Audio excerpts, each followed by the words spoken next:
Hello. Good morning in the sim. It's good evening local time. Thought I'd turn the camera on to record something for the first time in forever. Well, something that I'm gonna upload here. Something flight sim related. We're doing the Cat 2 ILS runway 28 into St. John's, and taking a look at the METAR here. It is quarter statute mile visibility with broken clouds, overcast to 200 feet, and 4 degrees, which that's icing conditions to me. So it's kind of a perfect storm here of poor weather. Now the Cat 2 minimums for this approach go down to 100 feet here. So fingers crossed, we're good. We're gonna see when we get down there. We might have to divert to Deer Lake or something. Yeah, I'll brief you on the approach in a second here. I'll show you what we're doing here. But the equipment, it is a Air Canada Jazz BAe-146 200, registration Charlie Golf Romeo November Zulu, originally delivered to Air Nova in 1989. And when everything got amalgamated into Jazz in the early 2000s, it flew with Jazz from 2002 to 2005 when it was stored at Calgary, I believe. Fun little aircraft. Just Flight's done a great job making an iteration of it. I love it. I love their F-28 as well and their Avro RJ. This was a real world route operated by Jazz in the summer of 2003. If I got time, I'll probably make the return to Halifax, and then I think the flight continues on to Montreal, actually. So that's my thing. I like the old planes, as you saw in my previous video on the F-28. Almost 2 years ago or something, year and a half maybe. So I'll show you the navigational part of this approach, and then I'll brief you on the performance aspect and the missed approach, and any cautionary things. So we're coming in on the Burin 5 here. So it's basic. We've got the UNS-1 here, so we can fly it. It's Perlu, and then all these restrictions. Well, the 5,000 at Gatka is actually voided, but I'm actually just going to use that as a reference anyway. It seems to work for me. Going through 10,000, we'll slow to 210 just so we don't have to worry about those restrictions. We'll just keep it at a flat speed until we start bringing in flaps and gear on the approach. So that's pretty much it. The MSA is 2,400 around the airport. This part of Newfoundland's pretty low down. It's really the weather that gets you, so pretty good, I'd say. As for the approach, we're transitioning at ONDAPS. We're going to be 3,000 there, and that's our platform, so we can just go to TESOX, grab the localizer around here, and fly it right down. Missed approach as well is a very simple procedure. It's runway heading up to 11 DME on the localizer, and then direct to the Torbay VOR to hold, which is basically the VOR for St. John's. And as I said, minimums are 100 feet, so we're pretty well set up. It's very obviously a Cat 2 certified aircraft here, so we are, I'd say, within operating limits for this approach. Runway itself is only 2,600 meters long, but anyone who knows anything about the 146 knows that that is plenty of runway for this aircraft, so should be okay. Not going to do any like D-rate on go-around power. We'll do medium brakes, maybe hard braking, because I reckon the runway is going to be fairly damp. But we still got to go to the end to turn around and backtrack. So we'll play it by ear. It's manual brakes on this plane. See what kind of braking action we get. We have no PIREPs obviously for braking action, because even on VATSIM it's pretty dead right now. But yeah, we just go to the gate, get a coffee. Simple as that. Normally you'd want to consult, data cards and stuff, which Just Flight have actually provided, both in the documentation and in this fun little Fun little flip chart thing. They've got some basic stuff here. Engine performance for your TMS for takeoff if you want to do a flex or just your full power. Yeah, stuff like that. Don't want to take off. No, this isn't speed, so this is just like little diagrams. It's pretty cool. But no, what they've actually done is they've put in this dynamic data card that changes with the current weights of the aircraft, so you don't have to flip through it. So we'll just take our current gross weight, and since we're factoring in wind, we might as well come in a little fast anyway. So I'm happy with this. Do a flap 33 landing with a VREF of 119. Now, as we saw with the winds here, of 17 gusting 24 at 260, I'm going to want to say coming in at 133 knots, 135 knots should be good. I feel comfortable flying this aircraft at that speed. I don't think, even if we hit some wind shear or something, I think we can get out of it pretty quick, do a missed approach. So I'm happy with that. We'll say 135 knots. And yeah, on this all you have to do is, if you watch my speedometer here, you can click it and it'll auto bug it. So we got 119 bugged here. We've got our VFTO and our VER speeds. FTO I believe is flap retraction, and ER I think is engine out climb, something like that. Don't know fully. I am unfortunately not a walking, talking, just flight manual. But yeah, nonetheless, we've got about I referenced a waypoint here, but it's actually going to be more like 90 miles to top of descent. So we brief for the approach, and no, apart from the weather, no abnormal things to take note of. So I'll check back with you guys in a little bit when we are on the descent, and we're going to start moving through some more items here. Alright, welcome back. We're through 12,000 feet. We're going to start making some moves now. I'm expecting an updated METAR for St. John's in about 4 minutes, so we'll see if we actually get that. But yeah, so I'm going to hold our pitch now. We're going to start slowing down to 210 knots here. So we'll lower the throttle and we'll use a bit of air brake as well, which you can see here. It's kind of neat. Turn on our seatbelt sign. We'll fire up the APU.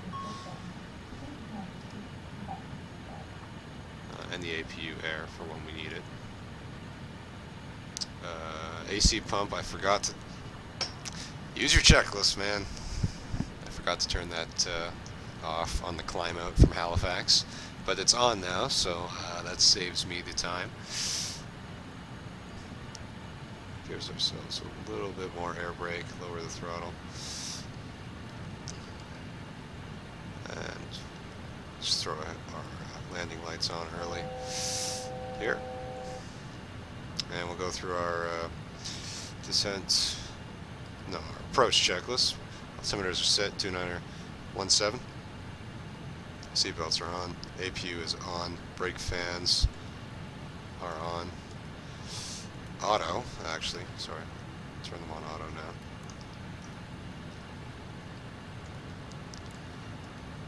Fuel panel is set, cabin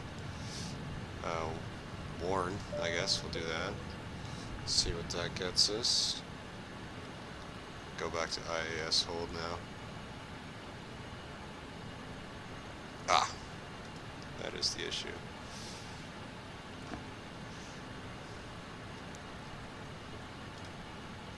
There we go, 5,000 is bugged and armed.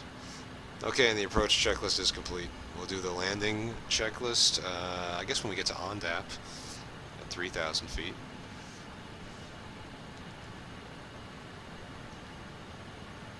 I think that's more like 220 knots, but I'll take it for now.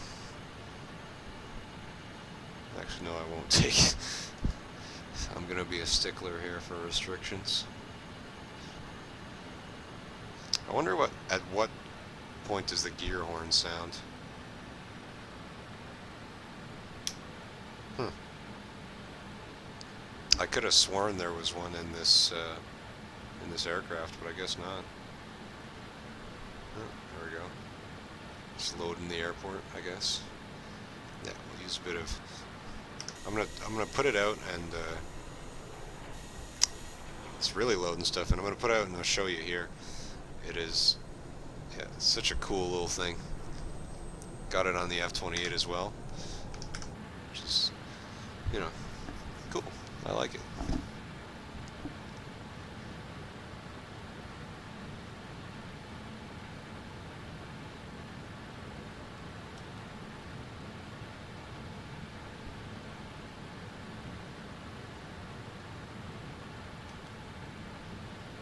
Alright, I'm pretty good with that. Let's go IAS here now. So landing the 146 is pretty chill, I guess. You know, you pull out the air brakes over the threshold. That's the party piece, as I just showed you. But you pull them out over the threshold there, about 100 feet. Otherwise, pretty chill, you know. In any aircraft, I guess there's a tendency, especially the big ones, to overflare. I find, you know, in these little ones, the ground effect can really just coast you right in, so I don't know, we'll see how it goes. I haven't landed this thing in a long time, so I'm not going to make any promises. One thing I forgot to mention is all our instruments are set for the approach. I did that before I hit the record button there, but they are all set for approach. And as I said, it is icing conditions as well.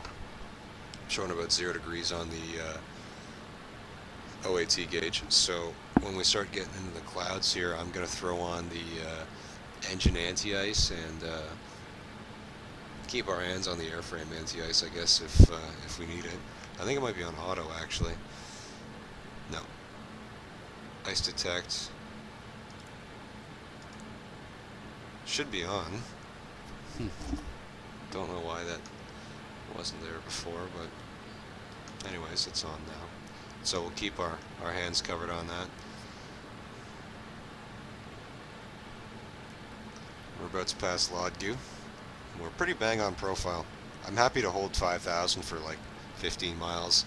I think a lot of people maybe over-obsessed with getting the perfect descent, but I mean, it's not a very mountainous area. I'm happy to sit at 5,000 for a little bit. You know, we got our anti-ice capabilities. These aircraft are built to kind of work rain or shine, so yeah. Fix the tilt on our weather radar here.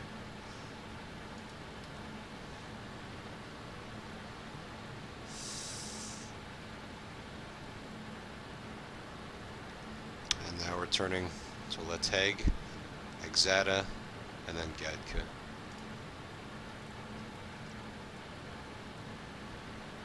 Just show you guys here once again. I've actually got Navigraph Simlink here showing me where I'm at. Kind of cheating, but you know, they got ForeFlight in real life. So yeah, looks pretty good to me. And yeah, 280, we're coming in, so it's basically just whoop, and then real textbook, like a big traffic pattern. And I could start bringing in some gas now to hold 210. So we're leveling off. Probably going to need a fair amount.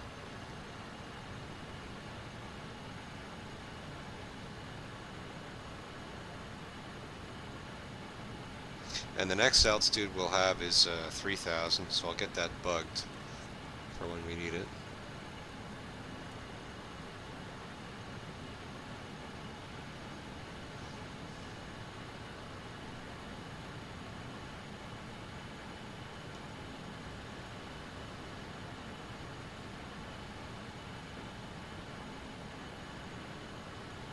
So yeah, on a good day, probably you'd see Bell Island and downtown St. John's with all the colored houses, probably right around where my mouse cursor is. We're about a beam to the airport now, or at least the city. So, yeah.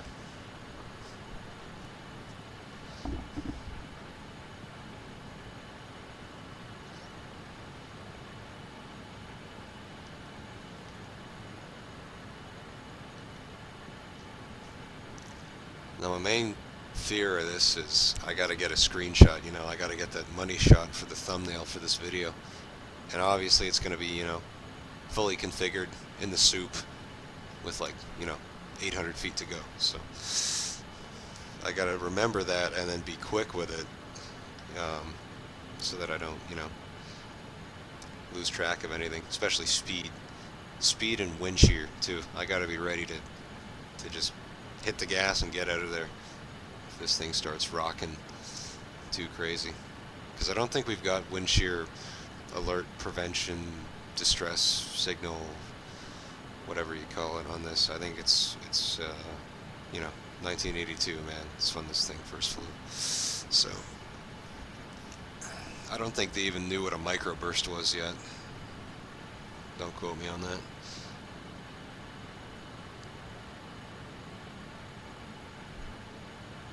So we're overhead Gatka now, and we're going to track inbound ONDAP. So we can go IAS, bring her back, and arm 3000. Bring her back quite a bit, actually. Go for about 1,000 feet per minute. Don't have to be 3,000 at ONDAP, but if I can, you know, be 3,000 around there, then that's perfect.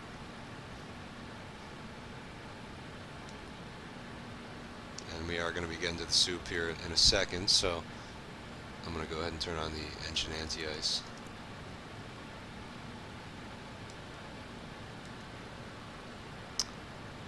Oh, and continuous ignition. We'll need that as well.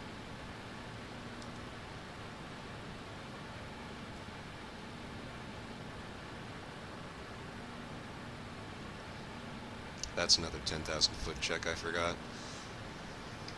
It's okay, man. You forget little things, but, you know, hopefully nothing important. That's what the simulator's for. And so you can make all these little mistakes. Hopefully not big ones. Like one time I forgot to, I was landing the Captain Sim 737-300 at Edmonton, and I forgot the gear. That was probably the dumbest thing I've ever done in flight sim. I don't think it gets dumber than that. I literally, everything else, she was fully configured, flap 30, spoilers armed, auto brakes, no landing gear.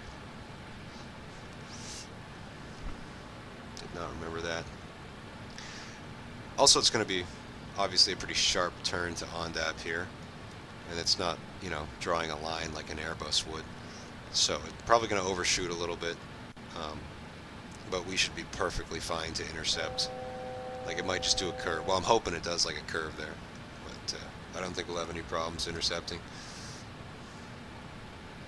And once we level off at 3,000, we'll go down to our VEG, which is like 175-ish, and bring out flap 18 maybe. Well, maybe we'll wait actually. Bring out flap 18 when we hit the localizer. And once we get the glide slope, we'll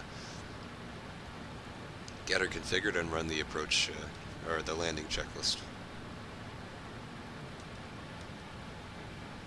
And what are we doing here? I think she just went off. I think it didn't even try. Alright. New plan. We are going to go back to there. 3,000. Actually, no, we'll keep lowering it down. Go down to the VFTO. Yeah, so it just didn't even try to draw like make the turn or whatever. I guess it must have been too sharp and it must have just bugged out or something. So I'm going heading select here. Below 205. Yep. Select flaps 18. Oh, so it does want flaps 18. Go for that.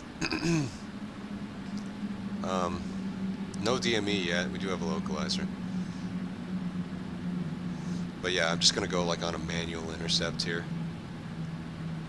On maybe a bit of a steep angle, but nonetheless.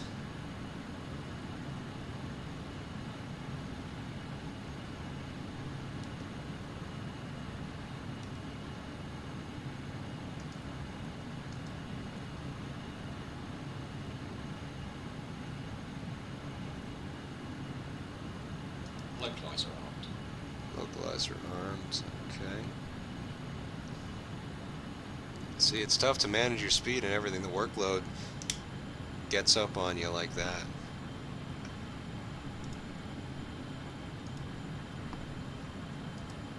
We can shallow ourselves out a little bit here.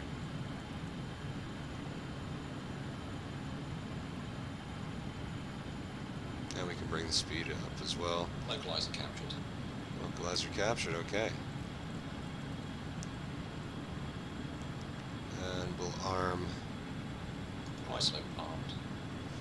Taking the words right out of my mouth.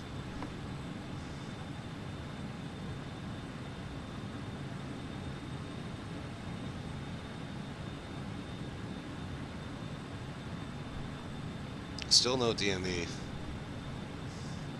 I don't even have DME on Torbay here. 1135. Which is weird. Oh, no, I forgot to turn it on, I guess. Alright, apparently that's how you turn it on. 18 DME. So, not a good reference for the airport, but good enough. And we're still above the clouds, surprisingly, so it's going to be like just down right through the soup into the airport. We're minimizing, I guess, our troubles there, which is nice.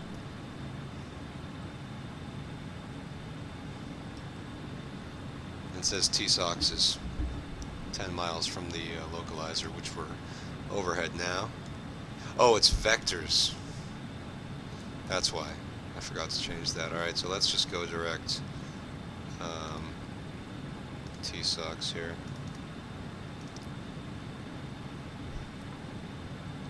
Never mind, let's go direct to EPVAG, because I think we already overflew it. And we'll just forget about that. We're already set up. Doesn't load missed approaches in the UNS-1. I think Just Flight's working on that. So we're in luck that this one's simple and it's conventional. Don't need RNAV. Glide slopes coming in. Do that. Alright. I'm going to start setting ourselves up here. So it's 119, so let's say 132. Established on the ILS. Alright, so let's go ahead and drop flaps 24 and the landing gear. Missed approach altitude's already set. And we'll bring the throttles to idle. Bring the air brakes out.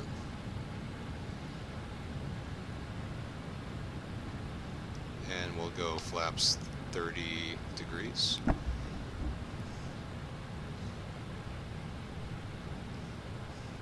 And flaps 33. Stow the air brake.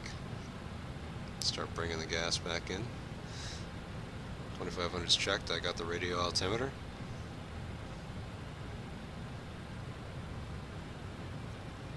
I'm not going to be, petty with the gas here. I'd rather be fast on this one than slow. I feel comfortable at, what are we, 132 here? We can drop 10 knots easy with the air brake over the threshold, so it's all good.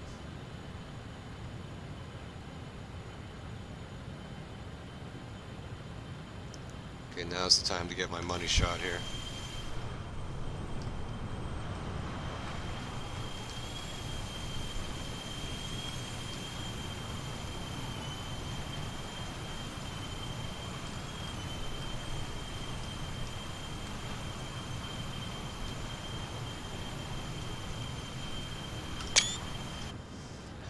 Yeah, it wasn't going to be rushed with that. We're dropping 5 knots here and bring it back up. Thank goodness for the autopilot. It's doing a great job here flying the...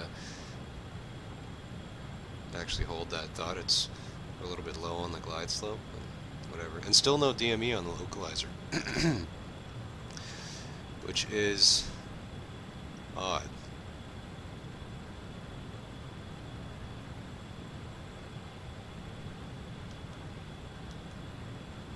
I don't know, I thought maybe I could turn that to DME and it would do something, but it's whatever. And honestly, I might actually be okay at, what are we, 125 now. I'm not feeling too much wind. Be nice to get a wind check from the tower, but there is no tower.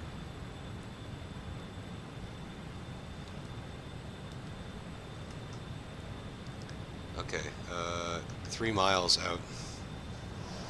So I guess, yeah, we'll just use the UNS, I guess. That's fair enough. And I wasn't able, like, TO isn't working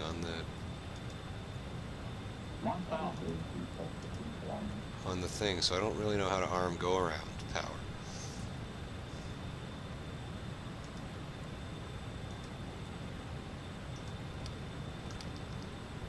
But I'm not gonna, you know, I'll just push the throttles forward. That's my go-around power. It's showing pretty low on the glide slope here. I've got ground contact. Yeah, I don't really feel comfortable with the way the autopilot's doing this, so... Autopilot disconnected. Oh, thanks for taking out the flight directors while you're at it. Localizer armed. I could have kept that. Localizer captured. Okay.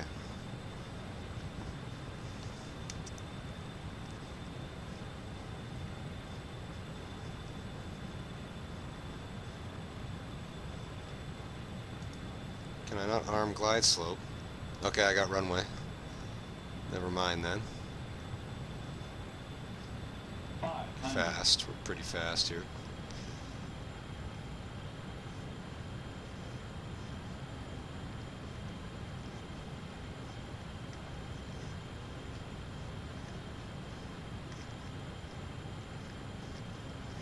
So what did we break through at there? Like 350 feet? Air brakes are coming out. Minimums. Continue. Minimums. 50, 40, 30, 20, 10. Ground idle. Pretty alright. A little stiff. Brake pressure seen. Brake pressure. Is brake pressuring? Yeah, we only needed, like, we don't even need brakes, actually, I'll say. Alright, we'll stow the air brakes. 80 knots. Bring the flaps up. Good stuff. I probably could have flared a little higher, but you know, we're on the markers. I'm happy with that. Again, first time landing this aircraft in a while. Didn't want to muck about either. Doing a go around in this, man, it's just wicked stuff. I might as well just roll to the end. 60 knots. What do we got here?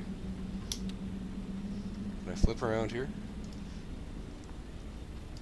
Did they build a new taxiway? What's the date on my charts here? 2001? Okay. Stand by here. Apparently the ground chart is from 2001, so that would explain this. Anyways, let's go through the after landing flows here.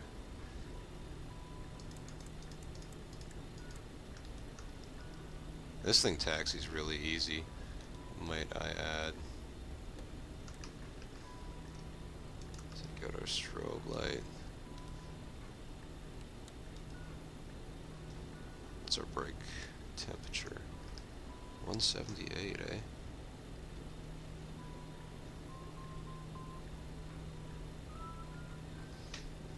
So yeah, I'd say the quarter mile lifted. Let's actually, no, let's finish with our flows here first. So our APU is already running. We can move to one pack here. And I didn't do the landing checklist as well. I forgot to do that.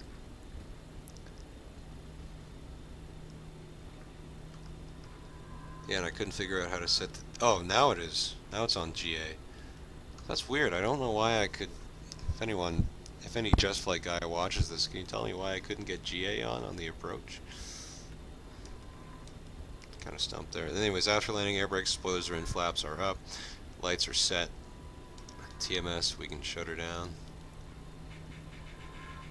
That is terrible music. Not period correct. Radar is standby. Engine anti-ice is off. Continuous ignition. We can kill that. Our air conditioning is set, running on 1 pack for when we go to the APU. Generators are... Okay, so APU gen's online, so we should be able to disconnect these guys. Yeah, we're good there. And the engines, I don't know the procedure for like single engine taxi or whatever in this. I'm just going to leave them on. It's a big fuel bill for the airline either way. I don't really see the point. I feel like it's almost insulting to try and conserve fuel. Anyways, let me show you this here. Like, what is the deal? Navigraph. Oh, 2001-2023. 8th of December 23. Okay, never mind. So they're not out of date per se, only by about 1.5 years. But when did this taxiway come in? This must be like brand new. I mean, I'm satisfied. I wasn't really looking forward to backtracking, so hey, you know, no problem. And we're going to gate 8 as well, which is kind of front and center at the terminal, so get some nice beauty shots.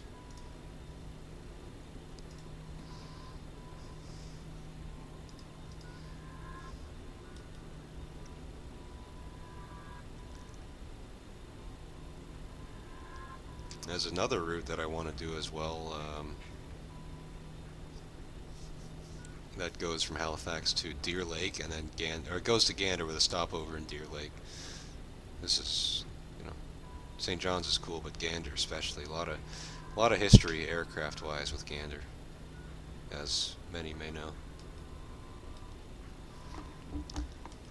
Got an ELEC thing here. I think we need to turn off our P2 and we need to turn on our DC pump.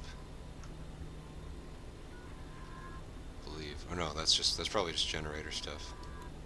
You can reset them at the very least.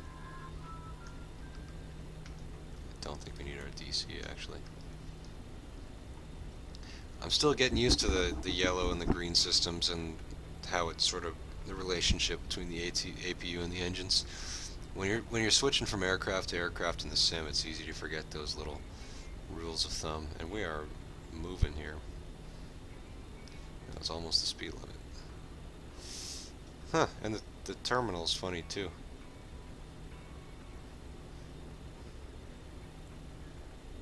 This isn't really how golf is supposed to look, I don't think. Actually, no, it is, actually. Never mind. Let me get rid of the taxi light now. But yeah, this thing taxis like a dream. Taxis like an Airbus. You just leave it at idle pretty much, and you know, she'll coast reasonably well.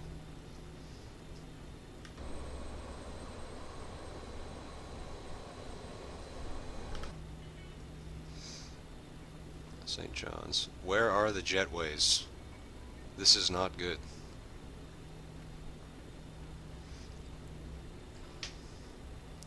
Sim add-ons. Did I miss like a memo? Let me actually double check here, because this thing taxis so well. I'm happy to go and edit my simulator while I'm on the go.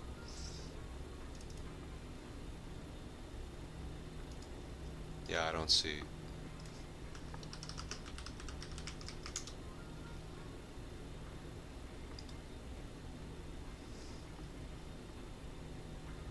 Alright, whatever.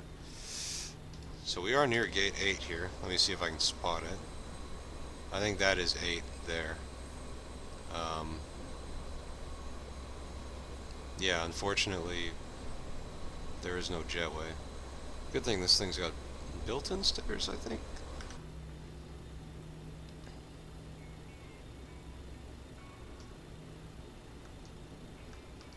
Anyways, yeah. I'd say that's really a good place to practice, like, you know, your IMC approaches, because there's not a lot of mountains to really hit. I mean, it goes up to maybe like 1,500 feet, I'd say, but, you know, compared to other places, that's tolerable, to say the least.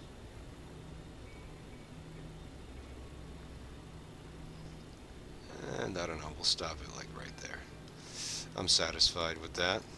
Brakes are on. Got our APU air.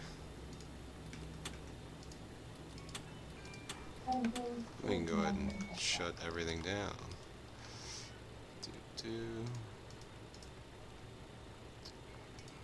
Always mess that up.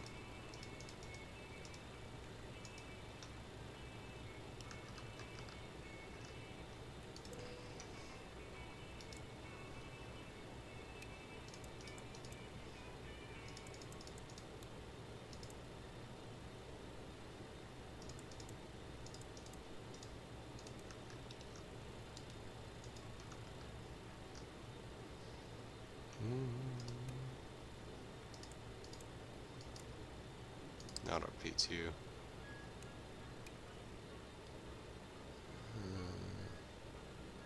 Yeah, this is kind of like a turnaround state, I'd call it. So I'm happy with that. I turn a light on by accident. I don't know if I did. Whatever. Yeah, let's go ahead and chalk the wheels.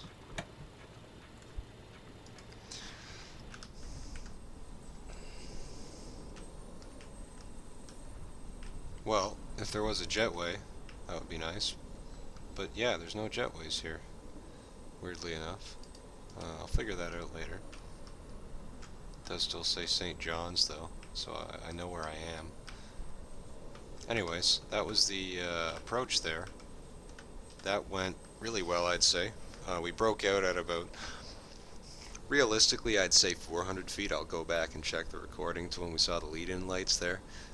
But I'm pretty satisfied with that approach. The autopilot was flying a little bit low, and then it kind of switched up on me. I swear I saw the glide slope get moving a little bit faster, so, and combined with the no DME, weirdly, so things were a little bit finicky. I wouldn't say that was a Cat 2 if we didn't even have DME, but we got her down safely, and our simulator passengers are satisfied. So I hope you enjoyed watching this approach video in the BAe-146 for Jazz Aviation. A little bit of history now, because this flight is over 20 years old. This aircraft was scrapped 20 years ago. Believe it or not. I think scrapped. Well, stored at least at Calgary, from what I saw. So crazy, but this is now kind of like a classic flight, even if some of you don't believe it. Once again, just a great aircraft, great iteration by Just Flight. I love this flight deck. It's beautiful. This boarding music I do kind of like. I kind of like the sound of that. I think you can change it too. You can turn off now. I'm gonna start messing around here. I want to figure out if I can change the music, because all this stuff is interactive. They have this on the F-28 too. It's really cool. But I'm going to see if I can find. Okay, we got it on shuffle. Now how do I?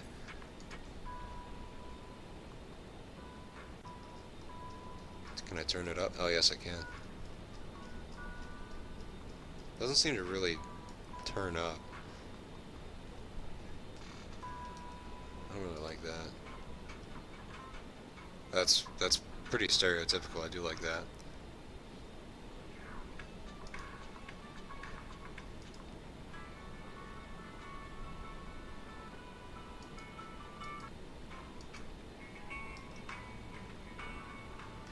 That's kind of neat.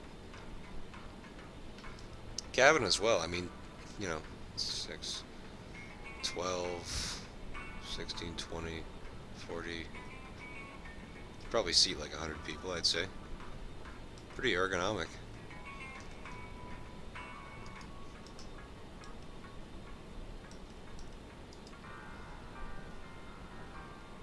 It's kind of cool. It's like some Billy Joel or something.